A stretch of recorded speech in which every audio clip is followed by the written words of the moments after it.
Everyone's born in ignorance. No one's born with knowledge, material knowledge or spiritual knowledge. We don't even have the knowledge of speech. We don't even know how to speak. That's why the Vedanta says tamasi mam jyotirgama. Everyone is in a tamasi, everyone's in darkness or ignorance. So the only way to find light is to gain knowledge. You can see the material world with the light of knowledge, and you can see God with the light of spiritual knowledge. So knowledge in the material world comes from the teacher, the mother, the father, the school teacher. And knowledge of spiritual matters, yoga, gyan, karma, bhakti, these are different variations of spiritual practices, slow, fast, medium. They are received from Guru. And Guru gives what he's received from Guru. And the Adi Guru is Krishna. All the Vedas are compiled by Krishna. Vedanta Krit Veda Vedeva Chaham. Krishna is telling in Gita, chapter 15, verse 15. Veda means knowledge. So that knowledge includes Lokik Gyan and Alokik Gyan.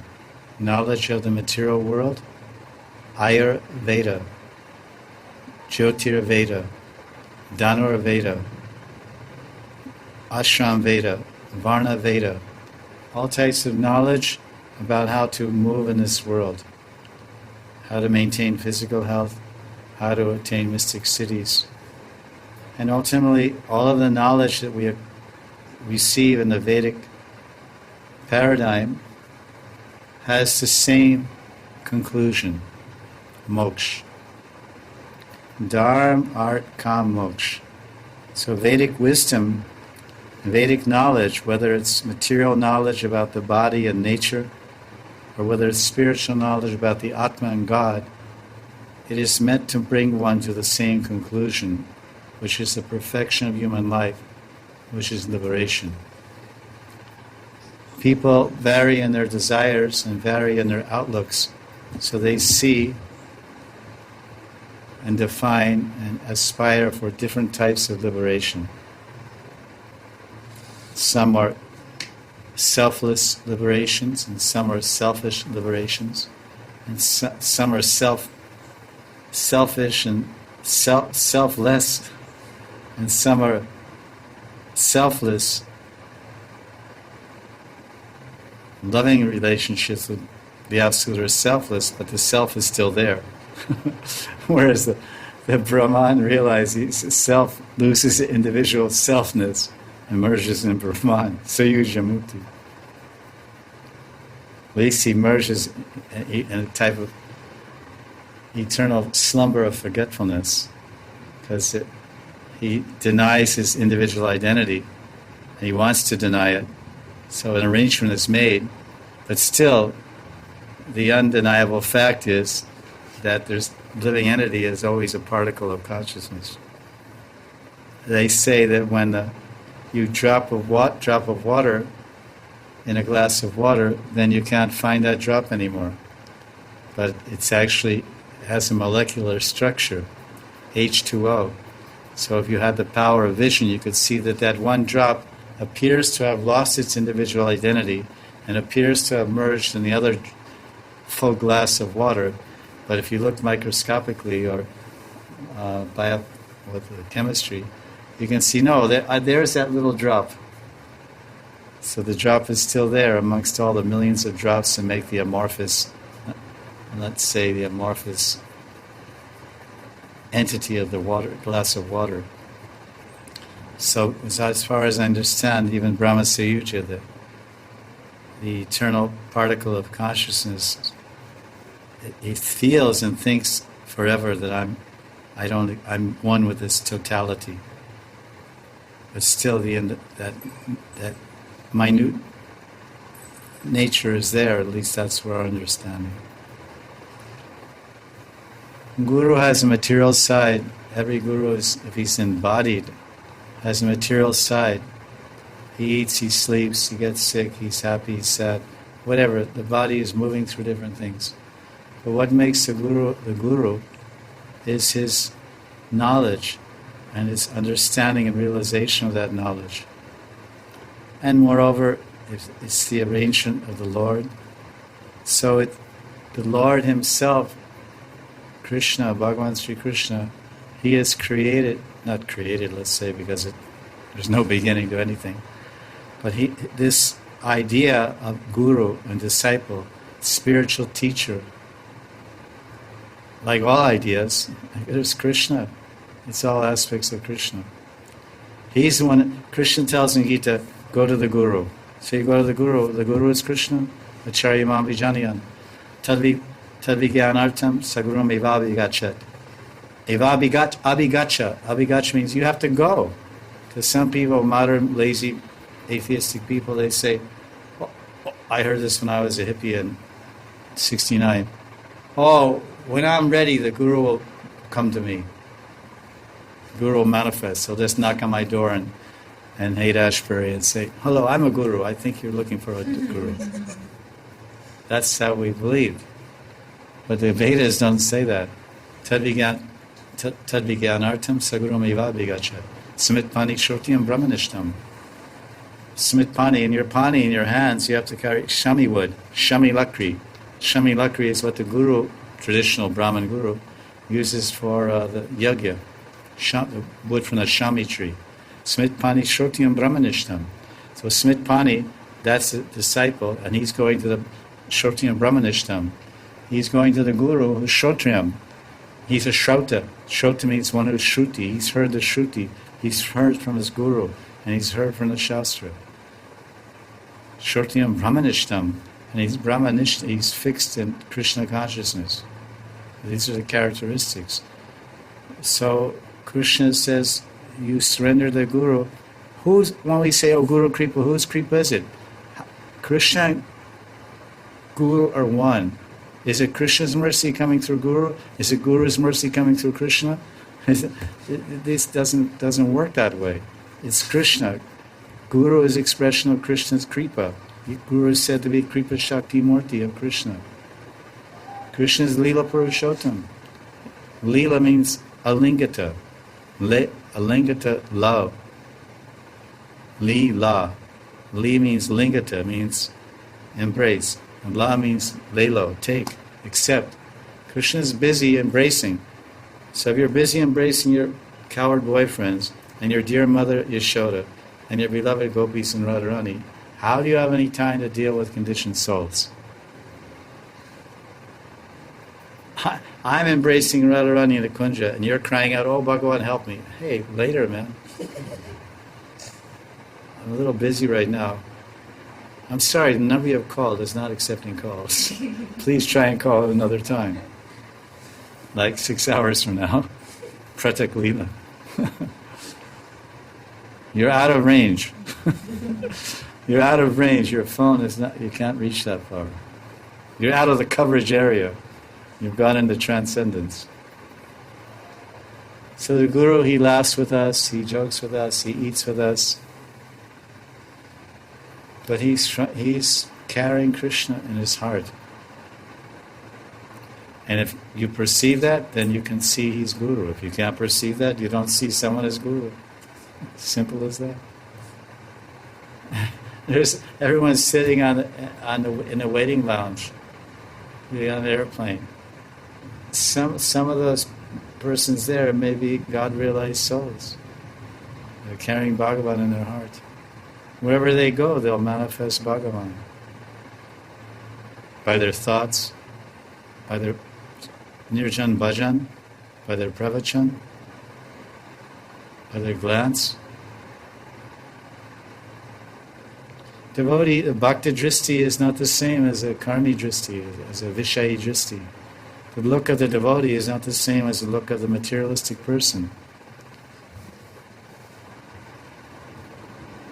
You ever, when you sit with sadhus, they don't look at your surface.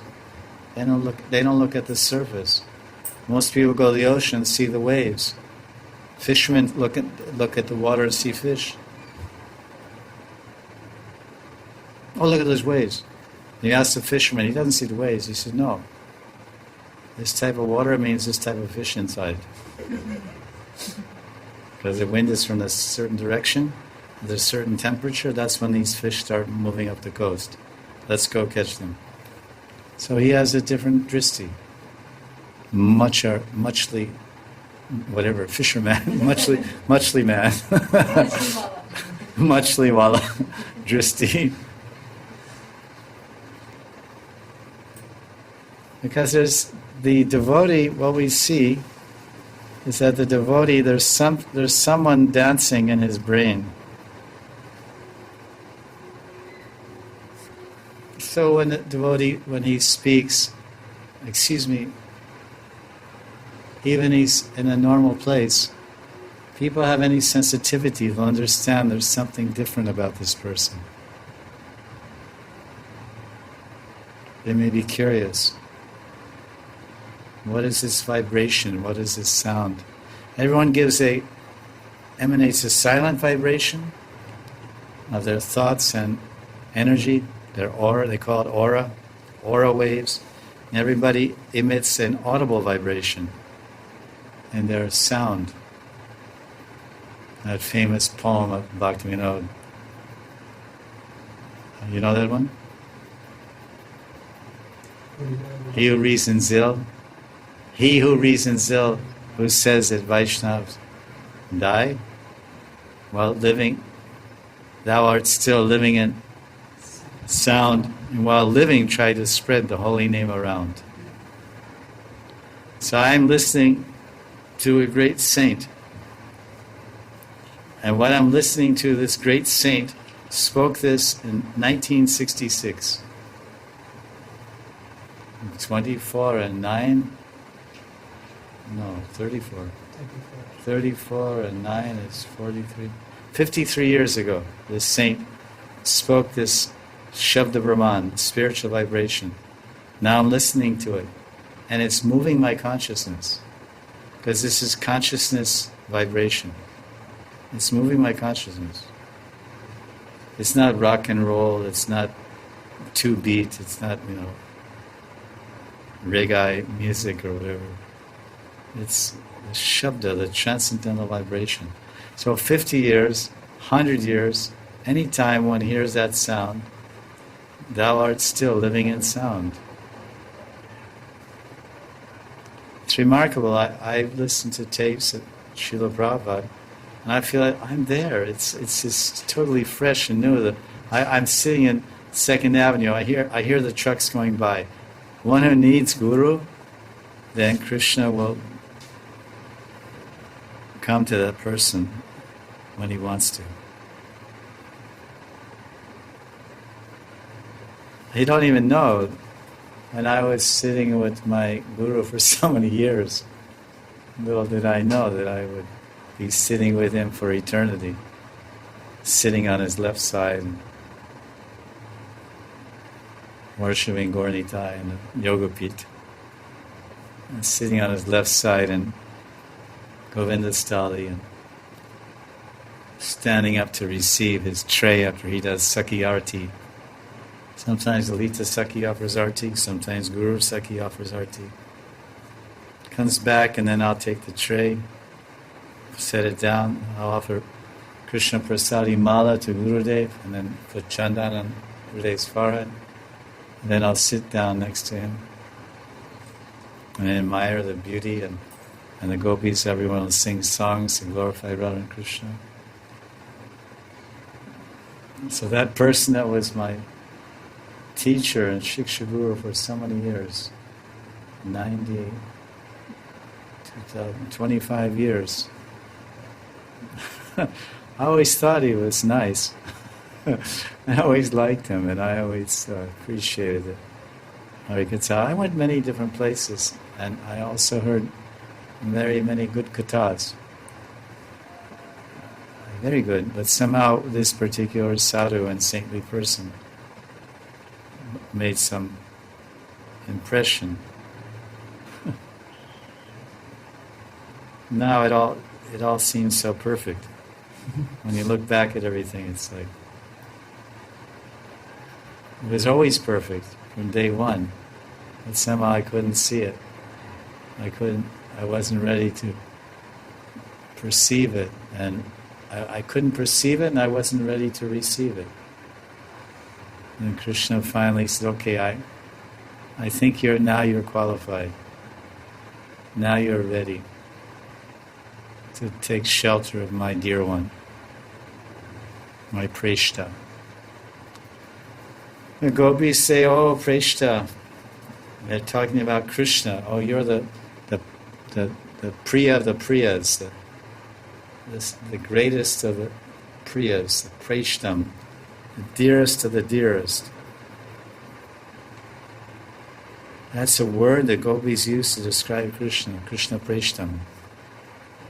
Said, you're our most dearly beloved sweetheart. Well, why are you speaking to us like this?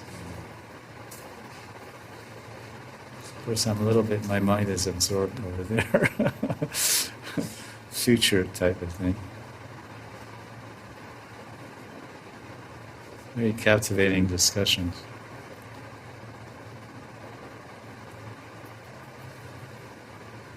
So Gurudev tests sometimes. When I asked about initiation, oh no, you go. You have everything. You have everything. I don't have anything. You go away. I said, okay. He was in Prem Sarovar at the time.